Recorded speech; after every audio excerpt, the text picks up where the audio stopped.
Et donc, Jackie Chang, pour terminer. On prononce le Z ou pas, d'ailleurs, Jackie, parce qu'il y a un Z au milieu. C'est comme vous voulez, Comment tu fais, comment tu fais, toi? Z ou sans Z, c'est comme on a... Ça fait très américain, tu vois. Ça fait avec très... un Z au milieu. Avec le Z au milieu. C'est mon prénom chinois, Zhengao. Ah, d'accord. Voilà. D'accord. Jackie Zhengao Chang. Bon, Paris Fashion Shop, comme son nom l'indique. Shops.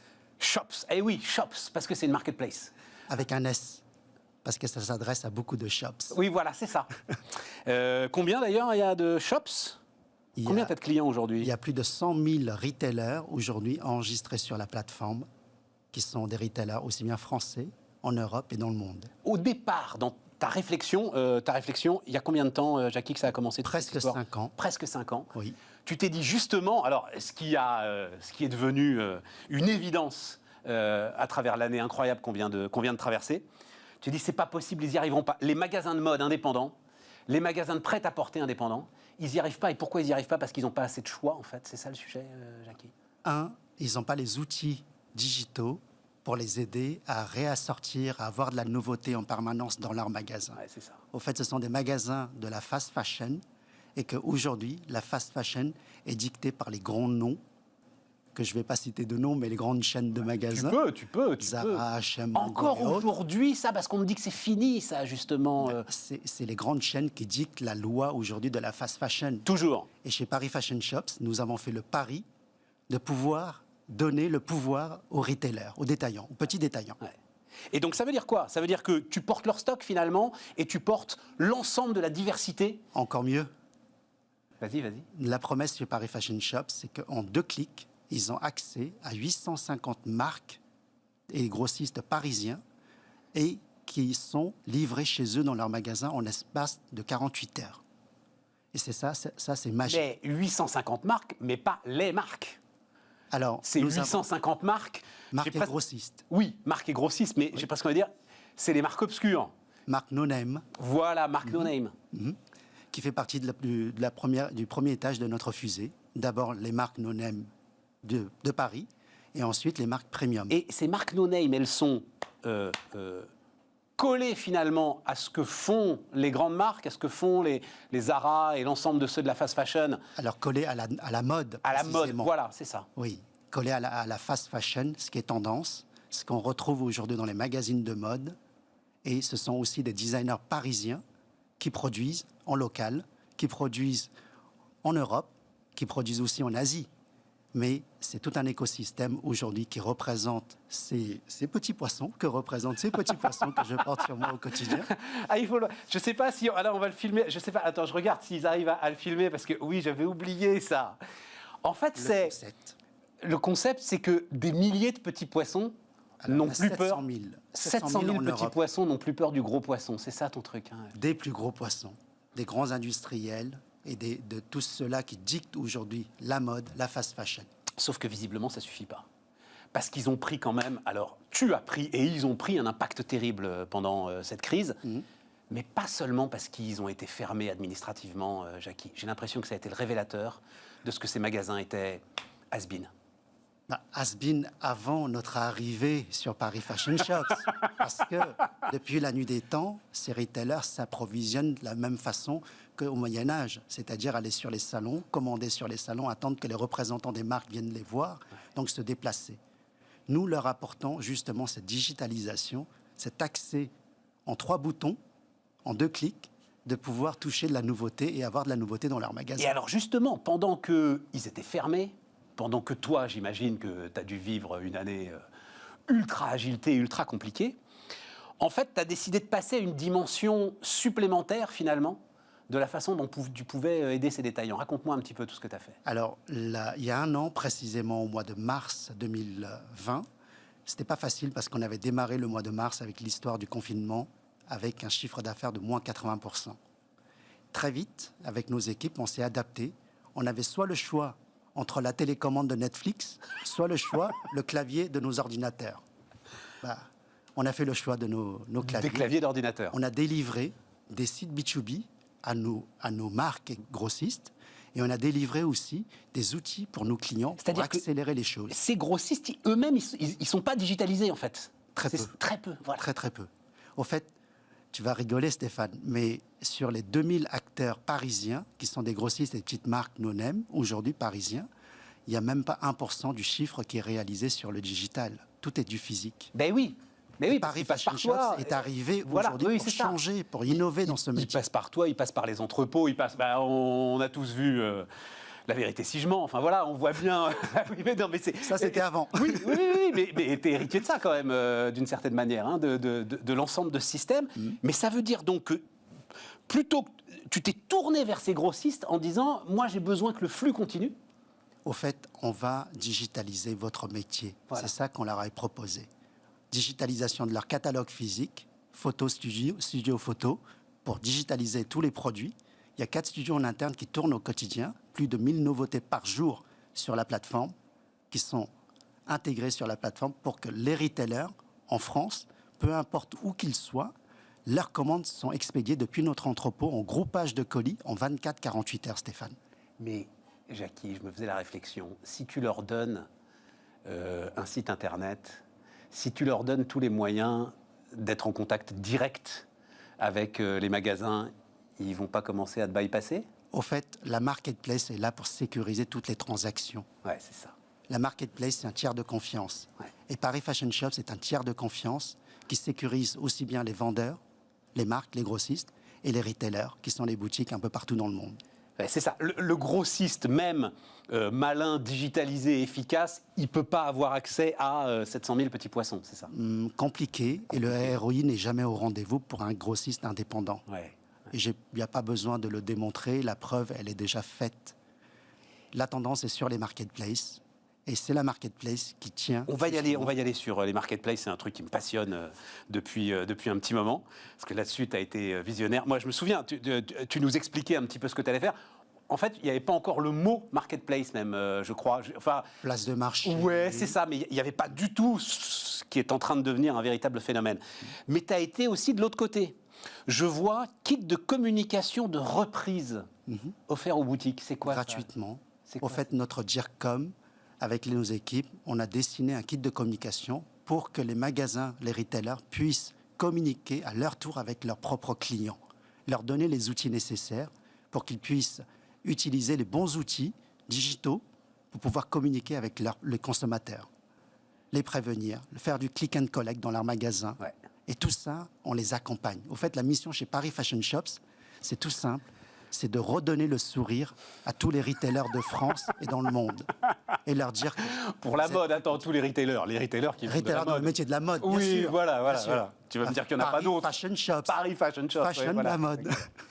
Mais, alors, parce que eux aussi, ils sont à l'âge de pierre quand même. Tu disais le Moyen-Âge. Ils sont à l'âge de pierre. C'est-à-dire, beaucoup d'entre eux, ils n'ont tout simplement pas l'adresse mail de leurs bons clients. C'est ça, aujourd'hui, Jackie? Mais... Pour envoyer leur message. Au fait, chez Paris Fashion Shops, on leur donne pas le poisson, mais on leur apprend à pêcher. Parce que quand tu donnes un poisson, tu as mangé pendant une journée. Mais quand tu apprends tes clients à pêcher, là, c'est différent. On reste dans le concept des poissons. On reste dans le concept des poissons. Voilà. Mais, je veux dire, pour justement, toi, tu as les adresses où tu avais, toi, dans l'ensemble de ta base de données, de quoi aider ces retailers à essayer de retrouver leurs clients? Alors ça, c'est pas mon métier, c'est leur métier. Et voilà, c'est ça. Mais le contact client, c'est eux. c'est eux. Ouais. Le quotidien, dans le magasin, c'est eux.